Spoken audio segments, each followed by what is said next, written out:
talk about visuals. I'm Shalane from TSC Tuition, and today I'll be talking about how to analyze a visual in your argument analysis. But first, let me plug our social media channels. Like and subscribe to all of them so that you don't miss out. And if you are a parent or a tutor looking for ways to help your English students, sign up to our mailing list. It is designed specifically for non-English teachers to help their English students. Here is our shop. And if you would like to get some one-to-one English tutoring yourself, please contact us and let's have a chat about how our team of English tutors can support you. So, the visual. Will there be a visual in your SAC? Yes. Will there be a visual in your exam? Yes. Do you have to talk about it? Yes. Yes, you do. Because made it very clear that analysis of the visual component in the text is very, very important. So you must talk about it. So where do you talk about it in your essay? Now, I would say the first time that you mention it, it should be somewhere in your introduction, just a really quick mention that there is a visual in the introduction of your essay. And then depending on where the visual is in the text, I think it makes sense to talk about the visual that is the closest to the argument that we see it in. So if it is a visual, like a header, where it comes, at the very top of the piece of article, I think it makes sense to talk about that header visual as something that is an audience engagement device. So it makes sense to talk about that visual as in the same paragraph as, when you're analyzing sort of that opening chunk of the article. So you would talk about the visual being an audience engagement thing, and then you would talk about sort of the opening sections of the article as also an audience engagement thing, and then you would talk about how the two kind of support and reinforce, right, that audience engagement.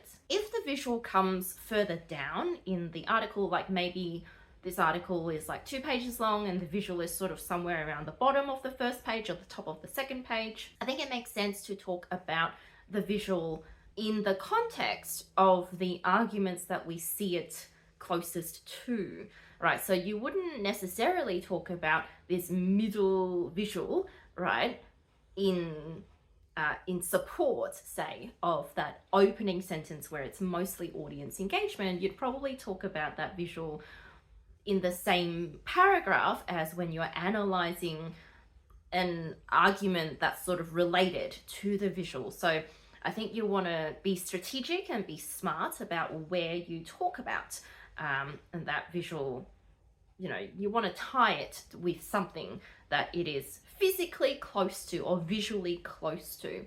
And again, if the visual comes right at the end of the article, I think it makes lots of sense to talk about that visual in conjunction with those ending, concluding arguments that the author is making. Now, how do you talk about this visual? When we analyze a visual, it is pretty much the same as when we're analyzing any kind of technique. So we want to have a sentence that describes a very specific part of the visual. Maybe it is the foregrounding of a smiling child holding a flower, or maybe you're talking about the background of blue skies and white fluffy clouds that form the backdrop, right, against a very sad looking cat. So you want to be very specific. You want to pick out a specific part of the visual, and that's the bit that you're going to talk about. When we talk about it, again, we're really running through the same questions as what we're asking when we're analyzing a technique or a device or a language feature. First, we want to talk about, well, what does the audience feel or think when they see that bit of the visual? What are they supposed to feel? What are they supposed to think? And then why? Why are we supposed to feel this way? Why is the audience supposed to feel shock or sadness or surprise or disgust or anger or, whatever it is that you've decided on? So why is the audience supposed to think that? And that's the bit where you want to tie it into a close by, nearby argument. So you want to use that audience reaction and then explain how that helps right? The main or supporting argument that is nearby the visual. Now, the thing is, you are never going to be able to talk about the whole visual. It's not possible. You don't have the time, you don't have the space to write possibly, like every single thing that you want to say about the visual. So my advice here is to just be really smart about it.